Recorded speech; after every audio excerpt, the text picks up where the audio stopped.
성도 여러분, 질문 하나를 드리겠습니다. 교회는 어떤 사람들이 모이는 곳입니까? 네, 우리가 알고 있는 교회란 성도들이 모이는 곳입니다. 예수를 구주로 고백하고 주인으로 섬기는 사람들의 공동체가 교회입니다. 골프 치는 사람들은 골프장에 가야지 야구장에 가서는 안 됩니다. 낚시를 하려면 사막이나 산 꼭대기가 아닌 물고기가 있는 강이나 호수, 바다로 가는 것이 맞습니다. 마찬가지로 예수님을 믿는 사람들이 가야 할 곳은 절이 아니죠. 교회에 가야 하는 겁니다. 여기까진 틀린 것이 없습니다. 성도들이 모이는 곳이 교회입니다. 하지만 어느 누군가가 여러분에게 다음과 같은 질문을 한다면 어떻게 대답하시겠습니까? 교회는 성도들을 위한 곳인데 나는 성도가 아닙니다. 나는 예수를 믿지 않습니다. 그러니 교회를 못 갑니다. 예수님을 믿지도 않는데 어떻게 교회에 나가냐고 말하는 분들을 만났을 때 여러분들이라면 어떤 대답을 내어놓으시겠습니까? 교회가 성도들을 위한 곳이라면 교회에서 전해야 할 메시지 역시 성도들만을 위한 것이어야 하겠습니까? 세상 사람들, 믿지 않는 자들을 위한 메시지는 없는 것이겠습니까? 그렇지 않다는 것을 성도 여러분들도 잘 알고 계십니다. 그런데도 제가 왜 이런 뻔한 질문들을 드리는 것이겠습니까? 교회는 성도들을 위한 곳일 뿐만 아니라 세상 사람들에게도 문이 활짝 열려 있어야 함에도 불구하고 우리가 잘 알고 있는 이 사실을 망각하고 믿는 자들을 위한 장소로만 여길 때가 많다는 것을 말씀드리고 싶어서입니다. 교회의 본질적인 사명 중 하나는 전도와 선교입니다. 교회는 생명을 살리는 구원의 방주입니다. 이를 위해 올해 우리 교회가 토론토로 오고자 하는 분들을 위한 정착 서비스를 구상하며 시행하려고 합니다. 오늘 식사 교제 후에 기도회로 모일 텐데 이 일을 잘 감당할 수 있도록 한 마음으로 기도했으면 합니다. 그런데 우리가 이 일을 하기 전에 우리 마음에 새겨야 할 것이 있습니다. 현실은 우리 생각만큼 전도가 잘 되지 않아서 속상할 때가 많다는 겁니다. 그렇다면 우리가 마음 먹은 만큼 전도가 잘 안 되는 이유가 무엇이겠습니까? 흔히 하는 말로 아직 감자가 익지 않아서 전도가 잘 안 되는 것이라 할 수 있겠죠. 그러나 그 속을 들여다보면 영적인 것에 관심을 두지 않는 사람들이 점점 많아진다는 것이 중요한 이유일 것입니다. 그리고 많은 사람들이 교회란 해야 할 일, 하지 말아야 할 일이 너무 많은 곳이라고 생각하기 때문에 교회에 발을 쉽게 들이지 못한다는 것도 또 다른 이유라 할 수 있을 것입니다. 세상에 골치 아프고 신경 써야 할 일이 얼마나 많은데 교회까지 와서 해야 할 일, 하지 말아야 할 일들로 또 다른 스트레스를 받을 필요가 있냐고 생각하기 때문에 전도가 잘 안 되는 것이죠. 한마디로 교회가 세상 사람들에게 점점 부담스러운 곳이 되어 간다라고 볼 수 있는데요. 세상 사람들이 교회를 부담스럽게 여기는 이유가 단순히 교회에 대한 오해 때문이겠습니까? 분명 그런 부분이 있기는 합니다만 이런 오해가 어디에서 왔을지 생각해 보았으면 합니다. 우리 믿는 자들이 예수 믿고 은혜를 누리는 삶을 제대로 보여주었다면, 은혜의 삶이 얼마나 매력적인지를 세상 사람들에게 제대로만 보여주었다면 그런 생각을 하지 않았겠죠. 교회에 나오는 것을 부담으로 여기지 않고 오히려 나도 저렇게 살고 싶다는 생각이 들어서 본인이 제 발로 교회에 나올 것입니다. 우리의 삶이 하나님의 은혜를 보여주지 못하니까 세상 사람들에게 교회가 매력적인 곳이 아닌 부담되는 곳으로 여겨지는 것은 아닌지 우리가 생각해 보았으면 합니다. 교회는 주님의 은혜로 충만히 채워져 있지 않으면 종교적 단체로 전락하기 쉽습니다. 교회에 은혜가 없으면 그리스도의 향기를 내뿜는 것이 아니라 죄악의 악취를 내뿜을 수가 있습니다. 교회를 교회답게 만드는 것이 은혜인데, 은혜가 뒷전으로 밀리고 그 자리를 종교적인 전통과 규율 그리고 시스템으로 채우게 되면 교회를 통해 보여주시고자 하는 하나님의 나라가 임하기가 어렵습니다. 그런데 이 문제는 어제 오늘의 문제가 아니라는 거예요. 이미 오순절 성령 강림 이후 예루살렘을 기점으로 교회가 폭발적으로 부흥했던 교회의 태동기 때에도 있었던 문제였다는 것을 우리는 생각해 볼 필요가 있습니다. 인간은 원래의 것을 단순하게 내버려 두지 않고 자꾸 뭔가를 덧붙이려고 하는 성향을 지니고 있는 것 같아요. 그런데 이런 성향이 인류의 문명을 발전시키는 원동력으로 작용하는 순기능적인 역할을 감당하기도 했지만, 그 반대로 하나님으로부터 멀어지게 하는 역기능적인 역할을 했다는 생각 또한 듭니다. 사도행전만 봐도 예루살렘에서 시작된 초대교회, 그 출발은 얼마나 좋았습니까? 불과 며칠 사이에 수천 명의 사람들이 예수님을 영접하는 예상치 못한 폭발적인 부흥이 예루살렘을 뒤덮지 않았습니까? 또한 예수의 복음이 예루살렘뿐만 아니라 여러 제자들을 통해 유대 지역의 여러 마을, 사마리아 그리고 로마가 닦아놓은 길을 따라 먼 이방 지역까지 급속도로 퍼져나갔습니다. 특별히 오늘날 터키 중부에 위치한 안디옥이라는 지역에서 수많은 이방인들이 주님께로 돌아오는 영적 추수가 일어났습니다. 그런데 짧은 시간에 갑작스런 부흥의 물결이 밀어닥치게 되니까 그전엔 없었던 문제가 발생하는 거예요. 그리고 그 중에서 가장 심각한 문제는 유대인 성도들과 이방인 성도들 간에 있었던 생각의 차이였어요. 안디옥은 이방인들이 많이 사는 도시라 자연스럽게 교회 역시 이방인 성도들이 다수를 차지했어요. 하지만 이때까지만 해도 교회를 이끌어가는 지도자들은 유대인 성도들이었습니다.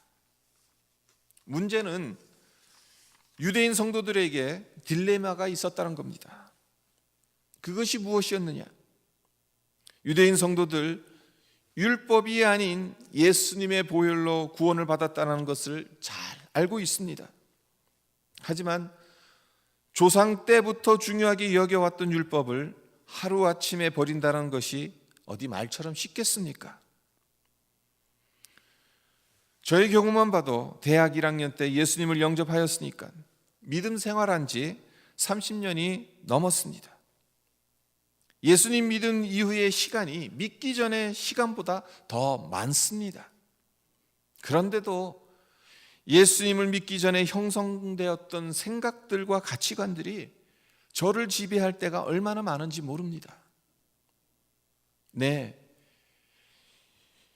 유대인 성도들이 비록 예수의 보혈로 구원을 값없이 받았지만 그들에게 익숙한 가치 체계는 율법적 사고방식이었어요. 그렇기 때문에 오직 주님 십자가의 은혜로 구원을 받았는데도 율법의 요구에서 벗어나지 못했을 겁니다. 또한 율법에 무지하고 율법을 밥 먹듯 어기는 이방인 성도들을 곱게 보지 않았을 겁니다. 그 결과 사도행전 15장 1절을 보면 급기야 너희가 모세의 법대로 할례를 받지 아니하면 능히 구원을 받지 못하리라 라고 이방인 성도들에게 율법대로 할례를 받아야만 구원을 받을 수 있다는 주장을 하게 됩니다. 예수의 피 가지고는 구원을 완전히 받을 수 없다. 할례를 받아야 된다. 그래야 구원이 완성된다. 그렇게 주장을 하는 거죠. 할례가 무엇입니까? 할례 받고 안 받고가 솔직히 뭐 그리 중요한 문제입니까? 우리에겐 중요하지 않습니다. 마찬가지로 그 당시 이방인 성도들에게도 할례는 중요한 게 아닙니다. 하지만 유대인들은 그렇게 생각하지 않았습니다. 그들에게 할례는 율법으로 들어가겠다는 상징적인 의미일 뿐만 아니라 율법의 대표적인 규범이었습니다. 이스라엘 백성이라는 그들의 정체성을 결정짓는 중요한 가치였습니다. 따라서 잘못하다간 안디옥 교회 전체에 심각한 갈등을 초래할 수 있는 상황입니다. 할례를 받느냐 안 받느냐 단순한 문제가 아니라 이방인 성도들도 율법을 모두 지켜야 한다는 논리로까지 발전할 수 있는 심각한 문제였던 겁니다. 그렇게 되면 어떻게 되겠습니까? 예수님께서 이 땅에 오셔서 십자가에 달려 죽으심으로 율법의 요구를 모두 해결하셨고 성취하셨는데 또다시 율법의 지배 아래로 들어가는 것이 됩니다. 구원이 더 이상 은혜로만 받는 것이 아니게 되고 맙니다. 구원을 율법을 지켜야 하는 자격과 노력으로 얻어야 하는 복음의 심각한 왜곡을 초래하게 되는 것입니다.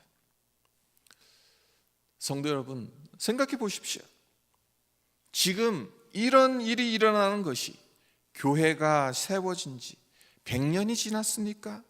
한 세대가 지났습니까? 고작 몇 년, 길어야 10수년이 지났어요. 그런데도 그 사이에 오리지널 복음에 무언가를 첨가하려는 시도를 하고 있는 겁니다.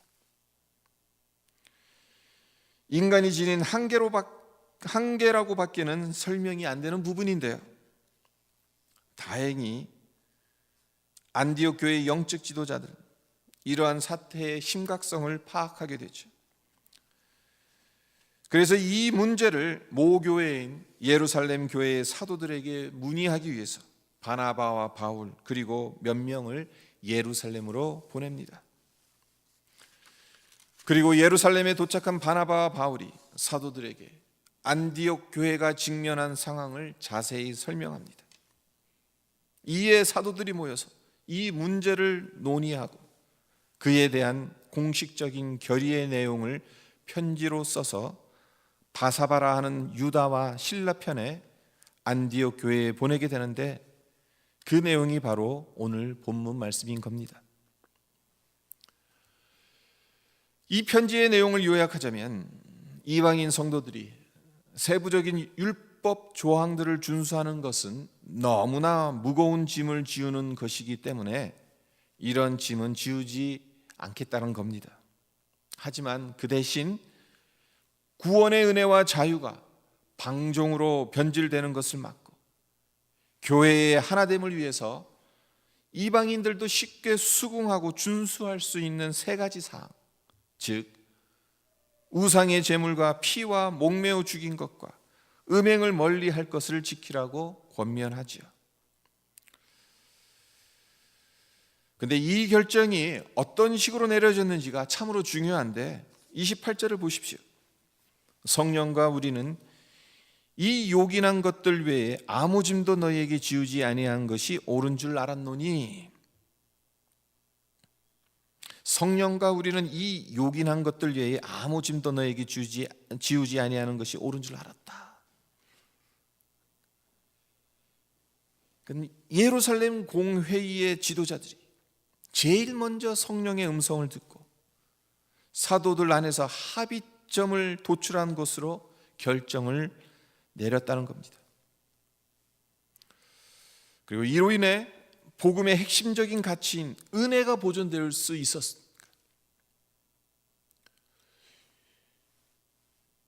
구원에 있어서 율법이 서야 할 자리를 제거해 버렸으니까 얼마나 다행한 일입니까?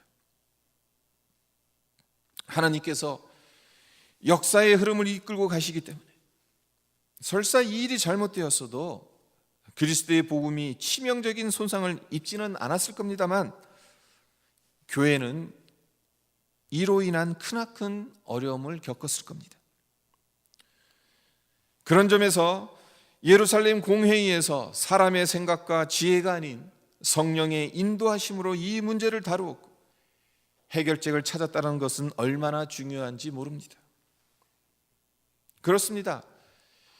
교회의 미래가 작은 사건을 통해서도 뒤바뀔 수 있는데 성령의 인도하심을 받지 않고 교회의 일들을 결정한다면 그것은 용감한 것이 아니라 무식하고 어리석은 것입니다. 우리 역시 교회의 일을 결정해 나가는 데 있어 성령의 인도하심을 받는 것이 너무너무 중요합니다. 그리고 그러기 위해선 기도하지 않으면 안 돼요.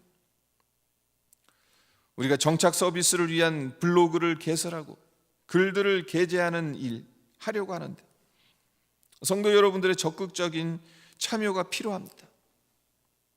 하지만 그에 앞서 성령의 인도함을 받기 위해 합심해서 기도하는 것이 더 중요하다는 것을 우리가 깨달았으면 합니다. 그래서 사람의 생각이나 경험 그리고 관습이 아닌 성령의 음성에 민감하게 반응함으로 교회에 나아가야 할 방향을 결정하는 복된 교회가 되기를 소망합니다. 오늘 함께 살펴본 본문 말씀에서 우리가 교훈받아야 할 점은 단순합니다. 교회는 은혜로울 때 가장 매력적이라는 것입니다. 은혜가 풍성할 때 생명이 넘친다는 것입니다. 초대교회 당시 예루살렘 공회의는 이 점을 분명하게 했습니다. 회의를 하면서 율법의 조항들을 이방인들에게 요구하지 않는다면 저들이 고피 풀린 망아지처럼 제멋대로 믿게 될 것이고, 그렇게 되면 복음의 핵심 가치마저 흔들릴 수 있다는 염려와 걱정의 말들이 나오지 않았겠습니까? 당연히 나왔겠죠. 사도들끼리 서로 의논을 나누는 가운데서 그래도 율법을 지켜야 하는 것 아니냐, 안 그러면 저들이 얼마나 방종하겠느냐, 이런 말들이 분명히 나왔을 거예요. 그러나 사도들은 이방인 성도들이 은혜 아닌 것에 신경 쓰지 않도록 최대한 배려하는 것이 성령께서 하시는 말씀이라는 것을 확인하고 은혜의 위험 부담을 감수했던 겁니다. 이러한 결정이 있었기 때문에 그리스도의 복음이 예루살렘의 유대인 성도들과 로마 제국에 흩어져 있던 유대인 디아스포라에만 머물지 않고 전 세계로 확장되어 갈 수 있는 물꼬가 트여지게 되었던 거예요. 이 예루살렘 공회의에서 결정했던 이 사항이 사실은 교회사에 있어서 엄청 중요한 결정이었던 겁니다. 이와 반대로 은혜만으로는 부족해서 이것에 무언가를 더해야 한다고 생각했을 때 교회가 복음의 핵심에서 점점 멀어져 가고, 그래서 교회의 사명을 제대로 감당하지 못했다는 것을 지나온 2000년 기독교 역사가 보여주고 있어요. 대표적으로 중세 시대를 생각해 보십시오. 은혜가 아닌 교황의 권력으로 교회뿐만 아니라 세상 나라까지 다스리려 했을 때 세상의 권력보다 더 부패하고 더 큰 문제를 야기시키는 영적 암흑기를 경험하지 않았습니까? 말씀을 맺겠습니다. 교회에 은혜 말고 다른 무엇이 더 필요합니까? 성도의 삶에서 하나님의 은혜에 깊이 잠기는 것보다 더 중요한 것이 무엇이 있습니까? 교회는 세상에 하나님의 은혜를 보여주고 전하기 위한 통로이며 도구입니다. 성도는 받은 은혜를 유통하라고 부르심을 받은 자들입니다. 교회를 잘 조직하고 시스템을 잘 갖추는 것도 당연히 필요하기는 합니다만, 그보다 더 중요한 것은 은혜 받는 것과 은혜를 유통하는 일에 최선을 다해야 한다는 것. 아무쪼록 은혜 받는 것과 은혜를 유통하는 일에 최선을 다하는 우리 모두가 되기를 바랍니다. 은혜가 넘치는 교회, 이것이 바로 예수님께서 세우시려고 했던 공동체라는 것을 우리 마음에 새기며 가장 기쁜 소식인 구원의 은혜를 우리 삶 속에서 경험한 그 은혜를 세상에 전하는 공동체, 그래서 죄인이 하나님의 은혜로 회개하고 변화받는 것을 기뻐하는 공동체, 그리고 은혜 안에서 그리스도의 장성한 분량에까지 함께 자라가는 것을 경험하는 공동체가 되기를 우리 모두 꿈꾸었으면 합니다. 우리를 통해 하나님의 은혜가 온 세상에 물이 바다 덮음같이 덮을 수 있도록 날마다 성령의 다스림과 인도하심을 받는 복된 교회, 복된 성도가 되기를 주님의 이름으로 축원드립니다. 교회는 은혜로울 때 가장 매력적입니다.